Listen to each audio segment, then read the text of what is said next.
Hoy es solo una pieza de museo, una parte de la historia que sigue viviendo mucho después de que el sistema político que la creó haya desaparecido. Una vez fue un arma letal de guerra. Como la avispa, sus brillantes colores avisaban a los que surcaban el cielo de que era una máquina de cuidado.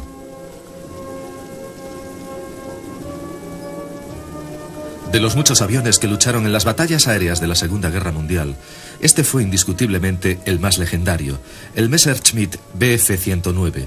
Sin ninguna duda, fue el aparato más famoso que haya volado nunca en la Luftwaffe.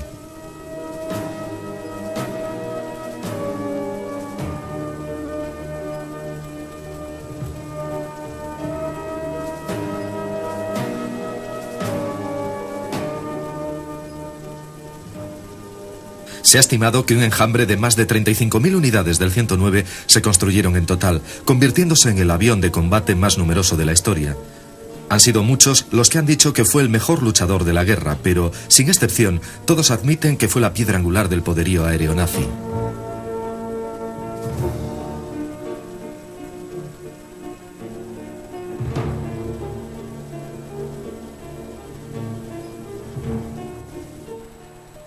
A pesar del gran número producido, muy pocos 109 sobreviven hoy.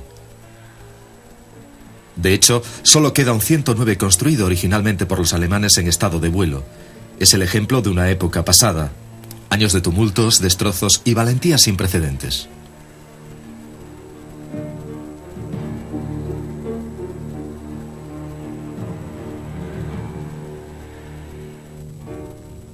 Pese a sus distintivos nazis, este 109 fue construido en Sevilla por Hispano Aviación. Esta compañía voló su primer 1109 en denominación española en marzo de 1945, pasando en 1953 al 1109 M1L Buchón con motor Merlin. En España se construyeron varias versiones, algunas biplazas con motores Hispano y Merlin. Cuando el último HA 1112 voló en Sevilla en 1956, se cerró un ciclo de 21 años de fabricación de este caza, con una cifra total probable de 35.000 unidades. Todavía evidentes sus bellas, resueltas y siempre amenazantes líneas que una vez fueron tan familiares en los cielos de Europa.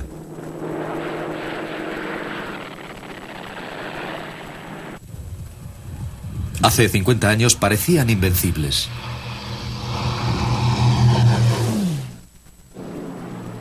Pilotados por los más hábiles jóvenes alemanes, volaron una y otra vez hacia la victoria. Pero hacia el final de la guerra, un exhausto piloto de la Luftwaffe confesaba: «Cada vez que cierro la carlinga, siento que estoy cerrando mi propio ataúd».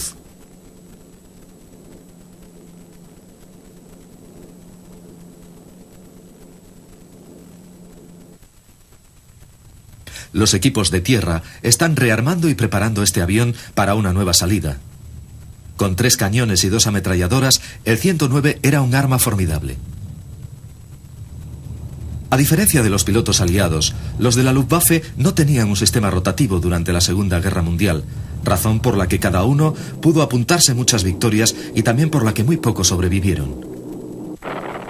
A pesar de la tremenda camaradería que existía entre ellos en el aire, cada hombre estaba terriblemente solo.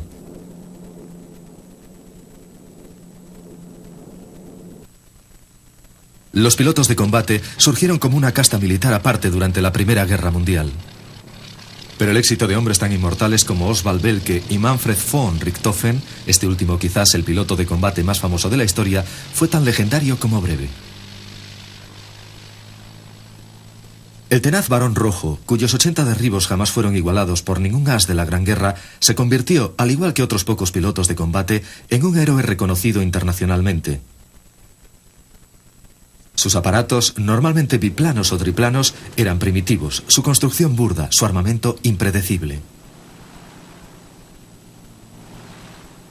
Equipado con un peculiar motor Oberursal de cilindros rotativos y lubricado con aceite de castor, la montura favorita de von Richthofen fue el triplano Fokker DR-1. El famoso circo volante de von Richthofen, que reunía a algunos de los más hábiles pilotos de guerra, era una máquina aérea sin precedentes. La gloria les envolvía, pero la expectativa de vida de cada piloto de combate era en promedio de solo 6 semanas. Jamás se consideró ni el confort ni la seguridad de los pilotos. Los paracaídas fueron retirados por poco viriles y perniciosos para la moral. La inspección prevuelo no aseguraba nada. Los pilotos creían en el destino y confiaban en que la suerte les trajera vivos de vuelta.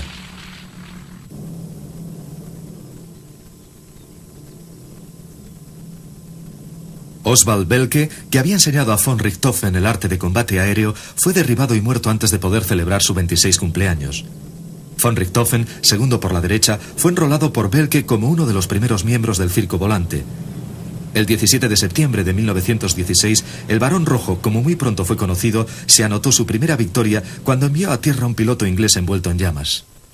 Repetidamente condecorado, Richthofen fue más tarde derribado y muerto sobre trincheras inglesas y enterrado por sus propios enemigos con todos los honores militares. Entre los alumnos de Belke había otro joven as que acabaría siendo el comandante supremo de la Luftwaffe de Hitler. El nombre del aprendiz era Hermann Göring. Cuando heredó el mando del Circo Volante de Richthofen, quiso alterar la filosofía del combate que enseñara Belke. Esto no le hizo ganarse la simpatía de los más veteranos, pero como Richthofen fue condecorado por méritos de guerra. Göring sobrevivió a la guerra y, acreditado por sus 22 derribos durante los años 20, se introdujo en la explosiva arena de la política alemana. Una década más tarde, alcanzaría un increíble poder como parte del recién formado Partido Nacional Socialista de Adolf Hitler. Durante la Primera Guerra Mundial, el concepto Jasta de Belke, o escuadrón aéreo de persecución, fue puesto en práctica por una escasa pero valiente fuerza aérea imperial alemana. La Jasta, a base de Fokker D-7, representaba en 1918 la tecnología de combate más avanzada de la época. Al final de la Gran Guerra, el pueblo alemán se enfrentaba a un futuro sombrío e incierto. Con su ejército diezmado y su infraestructura física y política en ruinas, los alemanes tenían muy pocas opciones y muy poca esperanza. Pero todavía les aguardaba un desastre aún mayor. Tras el Tratado de Versalles, la antes poderosa Wehrmacht quedó restringida a 100.000 hombres, pero sus comandantes prusianos interpretaron la limitación a 100.000 oficiales. Poco a poco fue emergiendo un numeroso ejército clandestino irregular y más tarde el armamento necesario para equiparlo. La débil democracia alemana, la República de Weimar, no fue capaz de reactivar la anémica economía de la nación. Muy pronto, la desesperada población cayó en las manos de los fanáticos.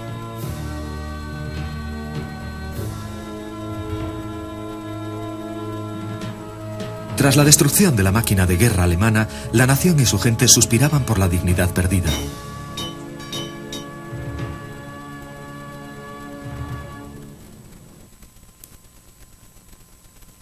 El Tratado de Versalles prohibió toda forma de aviación militar alemana, pero con el tiempo la aviación civil reapareció lentamente y algunos pequeños equipos se fueron uniendo hasta formar la aerolínea nacional Lufthansa. En 1927, Lufthansa estaba buscando un nuevo avión de pasajeros y la Bavarian Aircraft Works, cuyo equipo de ingenieros estaba encabezado por Willy Messerschmitt, presentó este diseño de 10 asientos, el modelo 20. El primer prototipo del M20 se estrelló. Lufthansa exigió la inmediata devolución de su inversión y esto produjo la ruina financiera de la compañía bávara.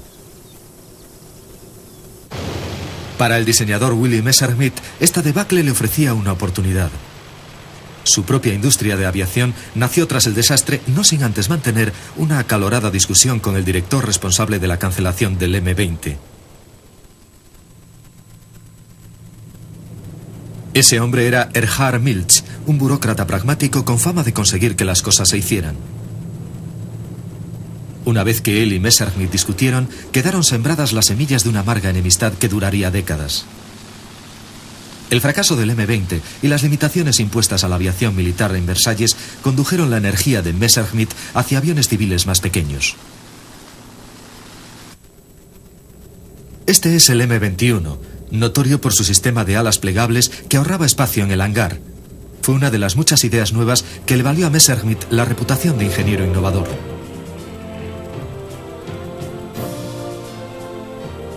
En 1932, el partido nazi había logrado el control del Reichstag o Parlamento alemán y Hitler inició rápidamente la tarea de promocionar a los miembros del partido o, cuando menos, a los simpatizantes de la causa hasta posiciones de poder a todo lo largo del entramado del gobierno.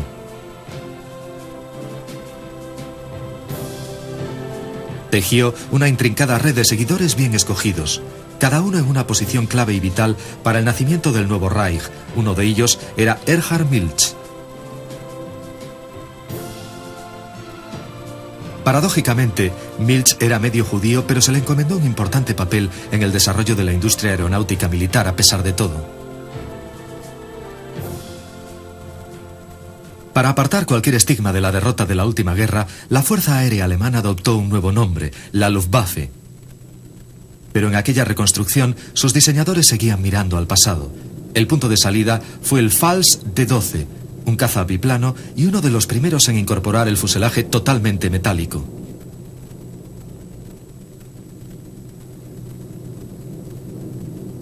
Enseguida, los nuevos biplanos de combate llenaron los cielos del nuevo Reich. Entre estos símbolos de la joven Luftwaffe estaba el Heinkel HE-61. Pero en 1934 también el Heinkel ya estaba desfasado y comenzó la búsqueda de un modelo más moderno. Un candidato madrugador fue el Arado 80, un monoplano aerodinámico. Tenía la carlinga abierta y fue presentado con aterrizaje fijo, aunque había sido previsto un sistema retráctil. La desventaja era su excesivo peso y nunca pasó de la fase de prototipo. Otro contendiente fue el Focke-Wulf 159, construido con tren de aterrizaje retráctil y carlinga cerrada. Su mayor innovación fue el ala alta tipo parasol que le hacía más manejable. Pero también se rechazó su fabricación porque dicha ala hacía muy peligrosos los aterrizajes de emergencia y reducía la velocidad. El favorito para el contrato era el Heinkel 112. Tenía el tren de aterrizaje retráctil y carlinga abierta, pero este Heinkel de combate era tremendamente pesado. Por si fuera poco, sus alas eran de complicada fabricación y enormemente caras. Con el tiempo justo, Heinkel decidió mejorar su 112 con una versión más ligera y también construyó el modelo 110, aún más ligero. Al final, ninguno de los dos consiguió el contrato. En lugar de ellos, el contrato se fue a una compañía con la que nadie contaba. Había fabricado un aparato que lo tenía todo, pero sin embargo, había sido excluido de la competición.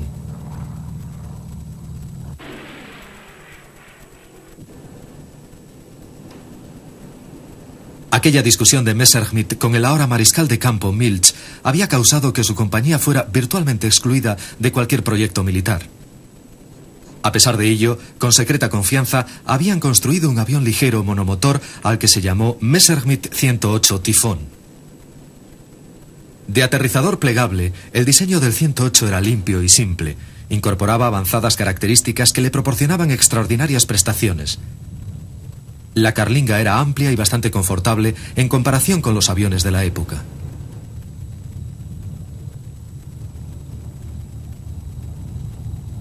Para probar la eficacia de su diseño, Willy Messerschmitt inscribió su 108 en la carrera alrededor de Europa. Y aunque no logró el primer lugar, el conjunto de sus características lo convirtieron en el ganador real. Los que lo vieron quedaron tan impresionados con el avión que Milch recibió muchas presiones para eliminar sus prejuicios contra Messerschmitt.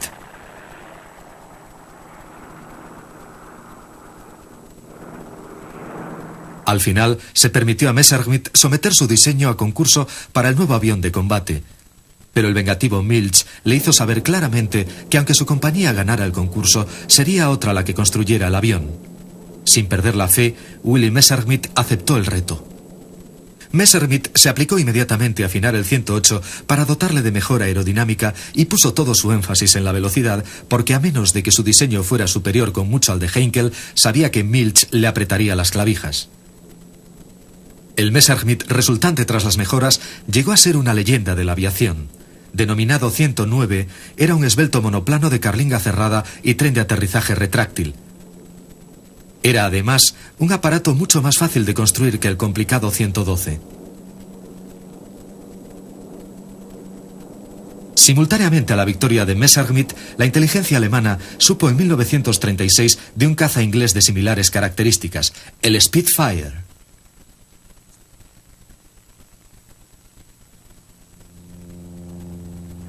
El Messerschmitt 109 introdujo muchas novedades. Fue el avión que volaría a la inmortalidad en la batalla de Inglaterra. Con su estrecho aterrizador, el impacto de la toma de tierra era absorbido por el fuselaje y no por las alas. Su aguijón era un cañón colocado sobre el motor que disparaba a través del cubo de la hélice con mortal precisión.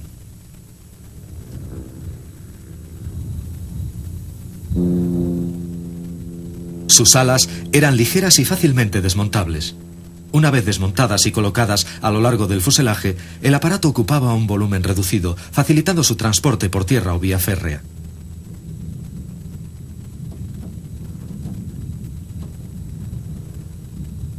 El fuselaje era estilizado y amenazador, la cabina pequeña y estrecha. En las postrimerías de los años 30, el 109 era toda una maravilla aerodinámica. Además, no era caro de producir, así que pudieron fabricarse un gran número de 109. El modelo E y F, y más tarde el G, fueron las versiones clásicas y las producidas en mayor cantidad.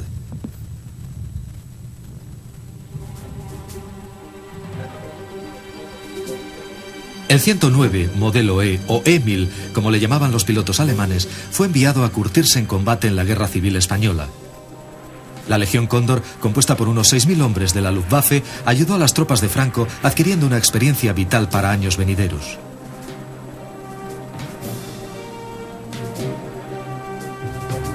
En España surgió la nueva generación de pilotos de la Luftwaffe. Pero aunque los 109 mostraron considerables progresos en el combate, la máquina todavía tenía algunas deficiencias. Günter Rall, tercero en el ranking de ases del combate de todos los tiempos, nos explica. El 109 era un avión muy sensible, de una cabina minúscula, palanca muy corta y algunos problemas con el tren de aterrizaje estrecho y alto, lo que causaba a los novatos a veces muchas dificultades. Cuando se empezaba el despegue, se empujaba la palanca hacia adelante para elevar la cola. Entonces había que aplicar inmediatamente el timón contrario para compensar el par de giro de la hélice.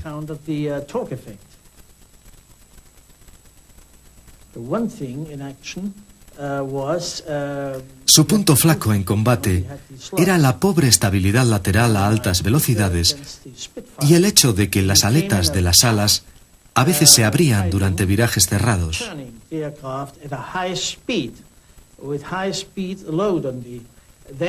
Y aunque esto impedía la entrada en pérdida, originaba una oscilación que dificultaba la puntería.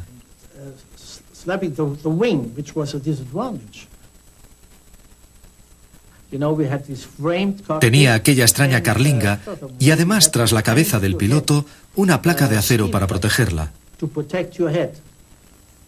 La cabeza estaba protegida, sí, pero anulaba la visión trasera.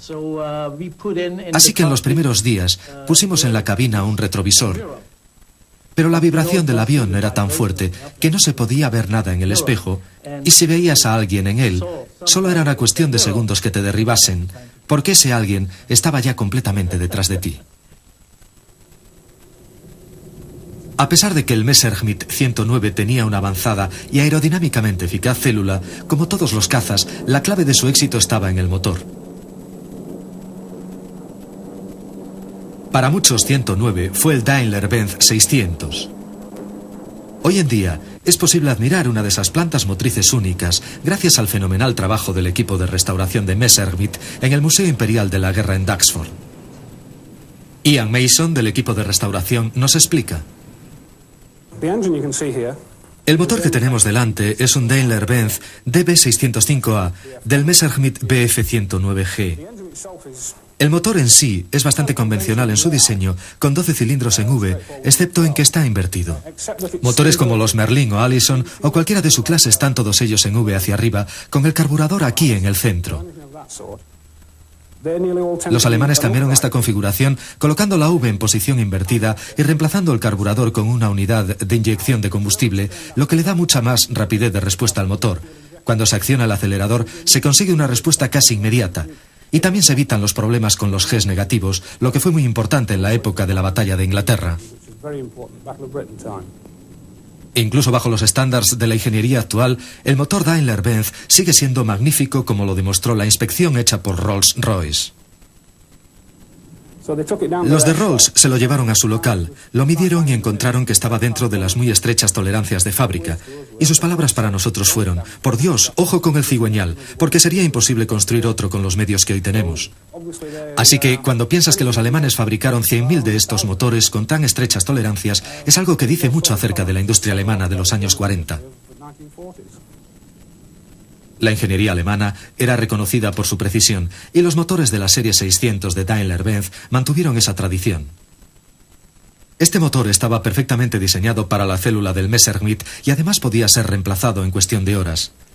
La ventaja era que el 109 podía volver al combate en la mitad de tiempo que requería Spitfire, el británico.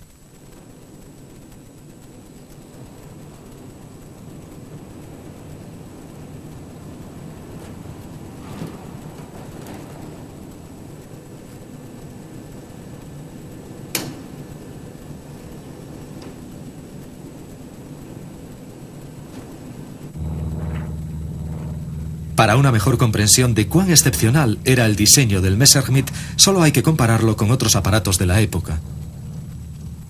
Por aquellos mismos años, la Fuerza Aérea Italiana, en tiempos considerada la mejor de Europa, volaba modelos como el Macchi 200. Escaso de potencia y armamento, era un aparato una generación por detrás del 109.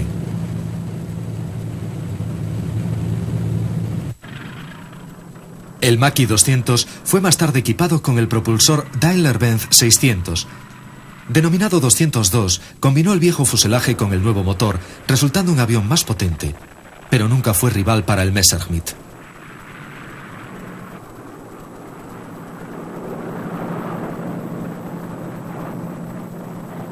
La Fuerza Aérea Soviética tenía su propio caza de motor de cilindros en línea. Los primeros MiG estaban todavía desarrollándose, pero en 1939 ninguno de ellos estaba en servicio. Más tarde, en combate contra un experimentado piloto de 109, raramente el MiG podría tener una oportunidad. Los Estados Unidos también tenían cazas monomotores en servicio. El Bell P-39 Airacobra tenía un cañón que disparaba a través del morro, muy parecido al 109, pero al contrario del Messerschmitt, el motor del Airacobra estaba colocado detrás del piloto y unido a la hélice a través de un largo eje de transmisión. El piloto accedía a la cabina a través de una puerta de forma parecida a la de un automóvil.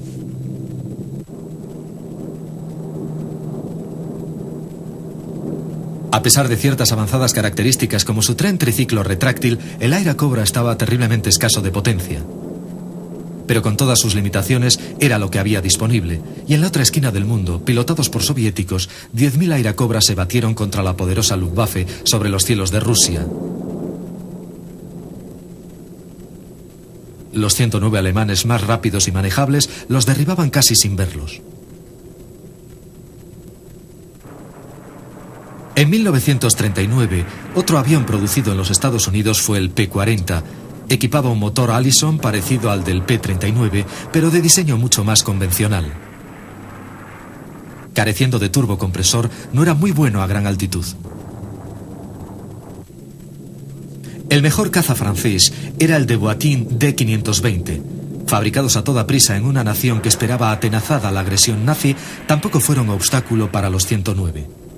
1939 encontró a la RAF con dos cazas principales listos para la guerra. Cada uno de ellos sería un clásico: el Hawker Hurricane y el Supermarine Spitfire. Este último fue el avión que derrotaría a la Luftwaffe de Goering, el gran rival del 109. Ambos aparatos británicos estaban equipados con los soberbios motores Rolls-Royce Merlin.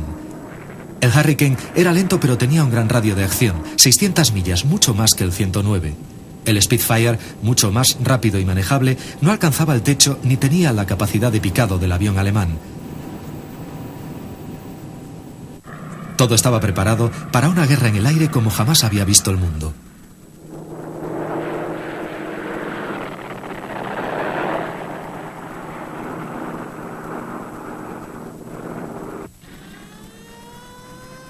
El 1 de septiembre de 1939, Alemania lanzó a Europa a la guerra.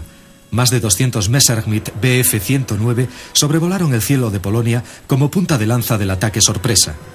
Sin ninguna duda, el mejor avión de combate del momento estaba además pilotado por los mejores aviadores del mundo. Curtidos en el combate en España, los hombres de la Luftwaffe arrasaron el país derribando todo lo que encontraron a su camino. Apoyando el avance de sus fuerzas de infantería a través del territorio polaco, la Luftwaffe se enfrentó a más de 300 aviones enemigos. Muchos fueron eliminados en tierra, sorprendidos e indefensos. Los polacos ofrecieron una resistencia tan heroica como inútil. Cuando el humo del ataque se disipó, la Fuerza Aérea Polaca simplemente había dejado de existir, arrasada y dispersa por todo el territorio que se suponía debía proteger. La Luftwaffe perdió menos de 80 aparatos.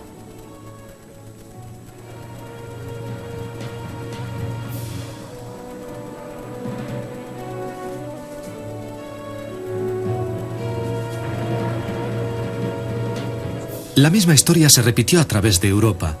Noruega, Holanda, Bélgica y Francia fueron engullidos por la implacable marea de los ejércitos alemanes. Sobre ellos, el omnipresente 109 era un paraguas de acero asegurando la supremacía aérea en cada paso del camino. En junio de 1940, la fuerza expedicionaria británica enviada en ayuda de los franceses estaba atrapada en un cerco mortal. A pesar de que el milagro de Dunkerque salvó a cerca de 350.000 soldados aliados, el precio que se pagó por la evacuación fue alto. 44.000 soldados franceses y británicos fueron muertos o capturados. Sobre aquellas playas, los Messerschmitt 109 hicieron su día.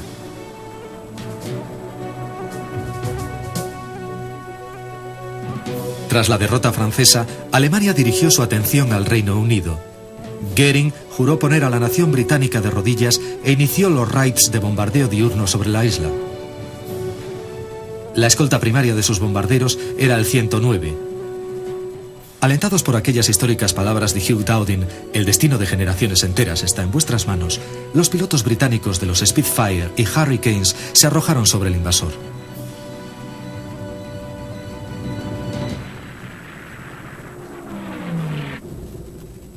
Hitler anunció: profetizo que un gran imperio será destruido. Pero junto al optimismo del Führer, los puntos débiles de los 109 empezaron a emerger. Con un radio de acción a velocidad de crucero limitado a 410 millas, sus pilotos solo disponían de 20 minutos útiles de combate. En cierta ocasión, de una docena de sedientos 109 que regresaban de una misión, 5 tuvieron que aterrizar de emergencia sobre suelo francés y los otros 7 fueron tragados por el Canal de la Mancha. Los británicos tenían muchos Hurricanes en servicio y muy pronto los pilotos de la RAF aprendieron a luchar con estos lentos aparatos contra los bombarderos enemigos, mientras los más rápidos Spitfire mantenían ocupados a los 109, haciéndoles gastar su precioso combustible.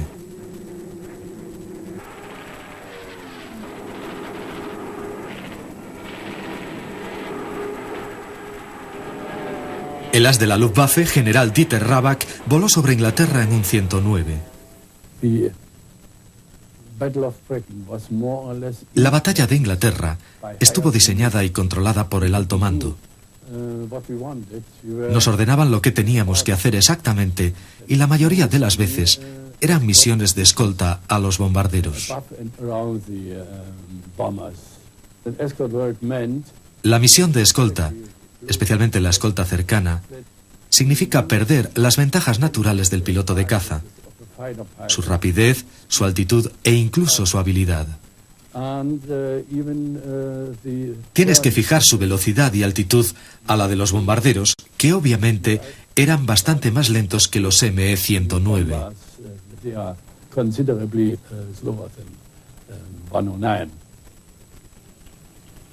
Ciertamente, el corto alcance de los 109 era un hándicap en misiones de escolta de bombarderos. Pero frente a las trágicas pérdidas que sufrieron, tenían ciertas ventajas. Con un techo de 2000 pies más que los Spitfires, podían picar sobre los pilotos ingleses sin que estos lo sospecharan. Cuando salieron los más potentes 109F, sus ventajas mejoraron notablemente. Aprendiendo de los alemanes, los pilotos ingleses dejaron de volar en formación y lo hicieron en pequeños grupos sueltos para tener más libertad de maniobra y mayor alcance de visión. Pese a su limitado alcance, los hombres de la Luftwaffe se aventuraban con sus 109 a volar en solitario sobre el canal, haciendo de señuelo para atraer a los pilotos de la RAF hasta donde esperaban sus camaradas volando en círculo sobre la costa francesa. Los pilotos de la RAF volaban hasta 7 veces diarias. El destino de los aviadores de ambos bandos se decidía en combates donde el periodo de lucha real duraba menos de 15 minutos. De forma global, esos desesperados y breves choques de hombres y máquinas determinaron el destino de sus naciones. Aunque algunos pilotos alemanes consideraban al Spitfire más maniobrable, ingleses que volaron con Emils capturados, como los hombres de la Luftwaffe llamaban a los 109E, juzgaron los dos modelos muy similares. General Dieter Rabach fue más que un piloto, también un instructor y mentor de los jóvenes pilotos a su mando. Su trabajo consistía en combinar y apilar hombre y máquina para un único propósito: el combate aéreo. Cada piloto tenía su propio avión. Si este no estaba disponible, podía entonces coger un sustituto, aunque normalmente pilotaba su aparato en el cual estaban su primer y su segundo mecánico.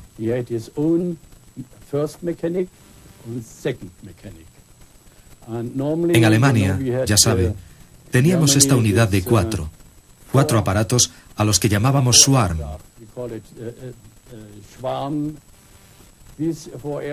Estos 4 aparatos tenían siempre los mismos responsables de armamento, y uno de ellos, siempre el mismo, se encargaba de los sistemas hidráulicos.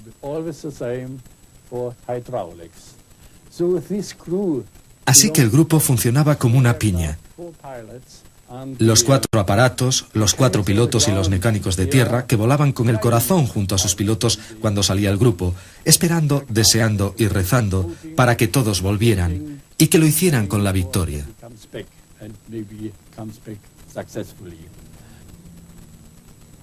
El hombre de este avión fue todo un símbolo, no solamente por ser un excelente piloto de combate, sino por sus innatas cualidades de liderazgo que se desvelaron cuando sirvió en España. Finalmente, todo ello llevó a su nombramiento como general de aviación de caza. Werner Mölders fue una inspiración para los jóvenes pilotos alemanes. Aunque Mölders solo respondía ante Göring, se distanció paulatinamente del alto mando, prefiriendo estar con sus hombres. Este católico devoto nunca se avergonzó de confesar en público el miedo que frecuentemente experimentaba antes de entrar en combate y el shock que siempre le quedaba después. Primero como piloto y luego como general, hizo mucho para revivir el viejo espíritu de Richthofen, el Barón Rojo. En 1941, Hitler se embarcó en la fatal invasión de Rusia. Volviendo del frente del este, ya lejos de los cañones enemigos, el avión de transporte que traía a Werner Mölders se estrelló. Alemania había perdido uno de sus primeros auténticos héroes de guerra. Toda la nación lloró la muerte de su general, pero otro gran as iba a reemplazar a Mölders. Se llamaba Adolf Galland. También había luchado en España. 94 pilotos enemigos habían caído bajo su fuego. En este plano es el primero por la derecha. Era un piloto muy experimentado y un líder en el aire, cosas que no significan siempre lo mismo. Teníamos grandes pilotos individuales, grandes tiradores, pero no siempre capaces de liderar una unidad en el cielo. Eran combatientes solitarios. Galland fue además un gran líder, y cuando Mölders murió, él cogió el relevo como general del arma de caza e hizo mucho por la Luftwaffe. Su obsesión, su opinión era, en el 41 o 42, cuando fue nombrado,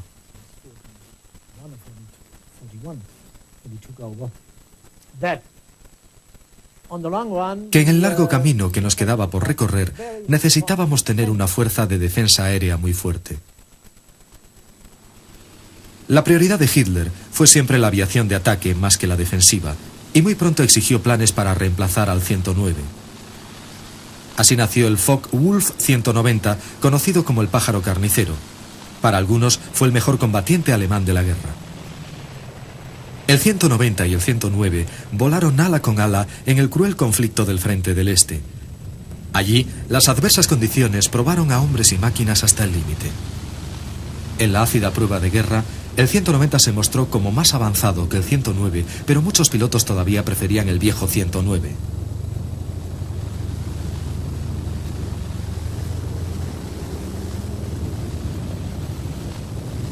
En el oeste, ejércitos de bombarderos comenzaron a sembrar de escombros el corazón de Alemania. Hitler todavía insistía en fabricar aviones de bombardeo ofensivo. Galland dijo no, tenemos que producir cazas, y tenía razón. Durante la primavera de 1944, muchos ases alemanes como RAL fueron traídos del frente del este para plantar cara a los bombarderos diurnos americanos. En aquel momento, la Fuerza Aérea Norteamericana había recibido nuevos cazas con mayor alcance, fuertemente armados y mucho más rápidos como el Republic P-47. Por primera vez, los cazas norteamericanos podían escoltar a sus bombarderos muy dentro de Alemania hasta golpear el corazón del mismo Tercer Reich. La aviación aliada estaba ya haciendo aquello que Goering había jurado que nunca ocurriría. Bombarderos de gran alcance como el Consolidated Liberator y el Boeing B-17 dejaban diarias huellas de su paso por Alemania, protegidos por una fuerte escolta. Los pilotos de los 109 esperaban tensos su llegada. Escuchábamos por la radio que los bombarderos de la 8ª Fuerza Aérea estaban sobrevolando Inglaterra. Cuando abrían sus radios y las sintonizábamos, podíamos imaginar lo que iba a pasar ese día. Escuchábamos la primera alerta y esperábamos 15 minutos, y seguidamente 10, 5, hasta que el comandante decía, se están aproximando con sus escoltas a este área, y finalmente añadía, ok, a pelear.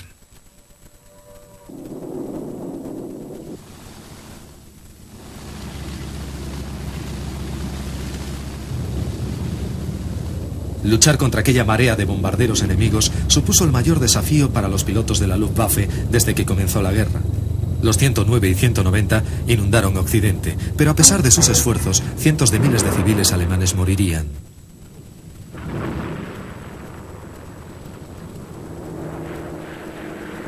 La Luftwaffe tenía entonces la ventaja del defensor. Los pilotos americanos llevaban ya horas volando cuando sus adversarios alemanes recibían la orden de despegar. Durante el largo vuelo, debían superar el fuego antiaéreo alemán, los fallos de sus propias máquinas y el terrible miedo a lo que les esperaba más adelante. Fue en el norte de Frankfurt. Vimos cómo se acercaban, bajé aproximándome todo derecho. A cerca de 8.000 metros había un grupo de P-47. Derribé uno y luego otro. Los demás saltaron sobre mí. Lo sé ahora, fue la jauría de lobos de Hapsenkes.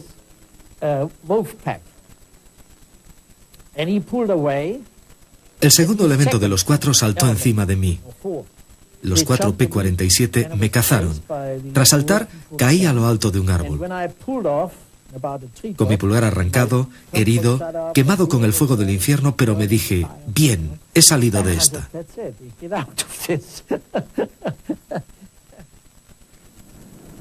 Fue su único derribo tras 275 victorias conseguidas en años de duros combates, pero pudo salvar la vida.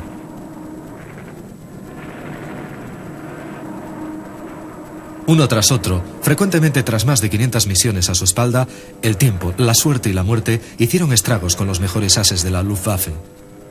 Entre enero y abril de 1944 se perdieron más de 1000 pilotos de caza de la Luftwaffe, aunque los aviadores aliados también llevaron lo suyo.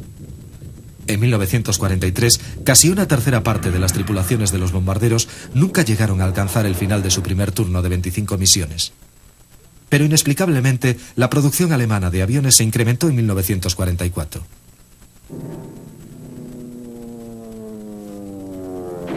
Los escoltas norteamericanos regresaban de sus misiones provocando enormes daños sobre toda clase de objetivos.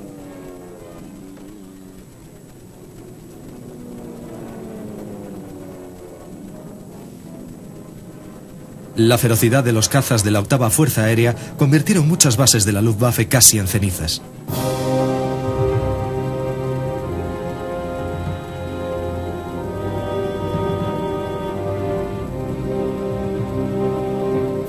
El merodeo de los cazas americanos se hizo tan numeroso que los campos de aviación grandes tuvieron que ser abandonados.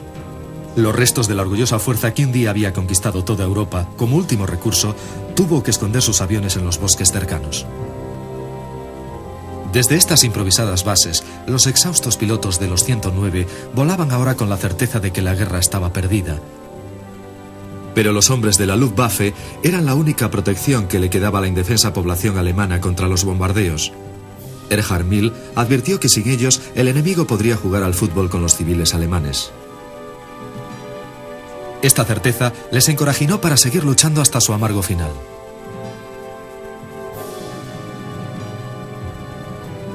En los últimos meses del conflicto, este diseño de 1934 ya tenía 11 años de antigüedad. El 109 y los hombres que lo volaron siguieron adelante a pesar de la abismal desproporción de fuerzas. Los aviadores de la Luftwaffe estaban a veces en desventaja de hasta 8-1. No hace mucho tiempo rodeados de prestigio, con buenos coches y estatus de héroes, ahora solo estaban cansados y entumecidos. Llegué al ala 52 en noviembre de 1942, cuando el ala tenía cerca de 4.000 victorias aéreas.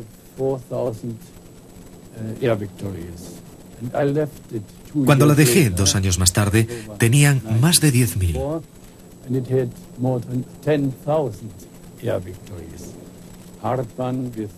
Hartmann, con el mayor número de ellas, Barkon, Bath, Rall, Steinhoff y Oblesser, todos ellos con más de 150 derribos enemigos.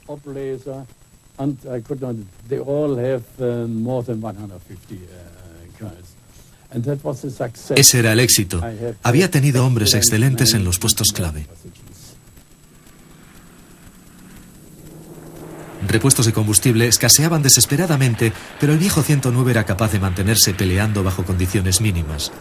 Su motor era una roca y su aerodinámica impecable. Incluso aquel estrecho tren de aterrizaje demostró ser tan fuerte como el resto del aparato. Los mejores ases de la Luftwaffe lograron la mayoría de sus derribos volando el 109. Incluso admitiendo que algunos alcanzaron sus increíbles totales luchando contra aviones inferiores en el frente del este, empequeñecieron las cifras de los mejores ases aliados que rara vez llegaban a los 30 derribos. Millares y millares de pilotos de la Luftwaffe volaron sus últimas misiones en los 109 y las marcas de sus derribos en los laterales de los cazas aliados fueron testimonios mudos de sus últimos instantes en la defensa de la causa alemana.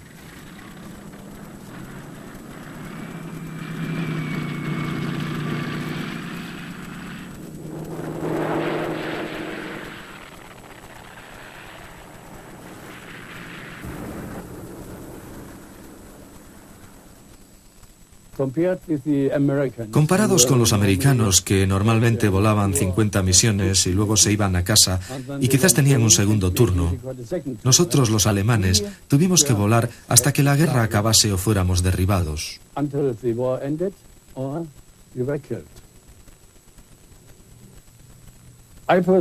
Yo, personalmente, he volado en más de 1000 misiones y conseguí 125 derribos.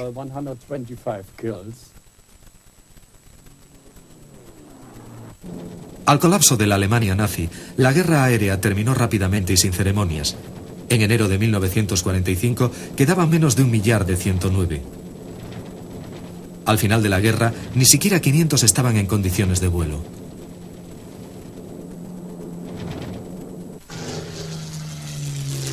Los aliados capturaron algunos 109 durante la guerra y los mantuvieron para experimentar y con fines propagandísticos.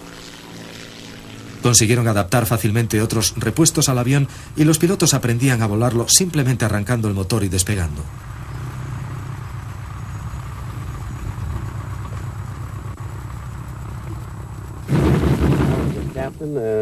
Yo era capitán en la base de Bright en pruebas de vuelo como oficial de operaciones y cuando nos llegaron 2 109 y 2 Focke-Wulf, tan pronto como estuvieron preparados, me coloqué el primero de la lista para volarlos y mi primer vuelo fue en un 109.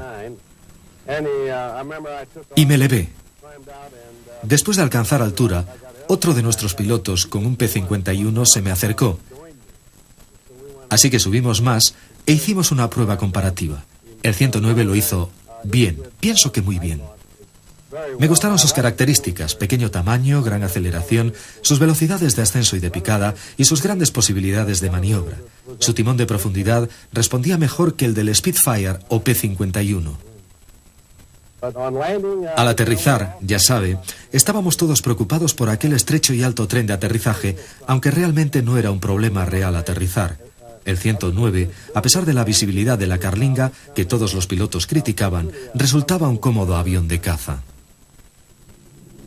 Hoy, muy pocos sobreviven. Algunos son españoles, de hispanoaviación, irónicamente equipados con motores británicos Rolls-Royce Merlin, frente a sus homólogos alemanes que tienen diferente forma del carenado del motor y sus hélices de 4 palas.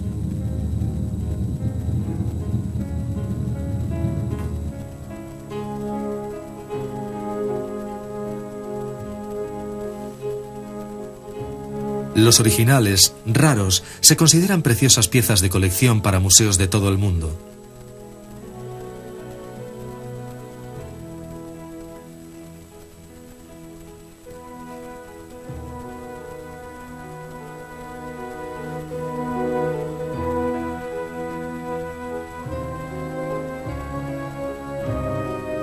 Testimonio de la obra del genial Willy Messerschmitt, están ahora mimados y cuidados como niños por equipos que vigilan cada mínimo componente.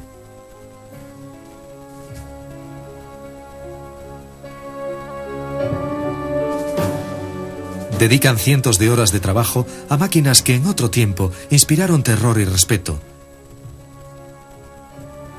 El amoroso cuidado que se les otorga ahora es curiosa y diametralmente opuesto a la violenta naturaleza con que fueron concebidos entonces. Concienzudamente restaurados, cada pieza forma parte de un mosaico que pertenece a una época pasada. Una época en la que el ME-109 fue enviado a proteger los bombarderos alemanes en su intento de destruir el espíritu y la tierra de la población inglesa. Al final de la guerra, se cambiaron los papeles y fue el 109 quien luchaba desesperadamente para detener los ignominiosos bombarderos aliados. Pero fallaron en esta misión y casi 500.000 civiles murieron bajo la lluvia de bombas. El mariscal de campo Milch lamentó que la única materia prima que no puede reponerse es la sangre humana. Cuando el último 109 disparó su último proyectil y sucumbió finalmente, cerca de 160.000 aviadores ingleses y americanos y un enorme e indeterminado número de pilotos alemanes habían dejado sus vidas allá en lo alto, sobre los campos y ciudades de Europa.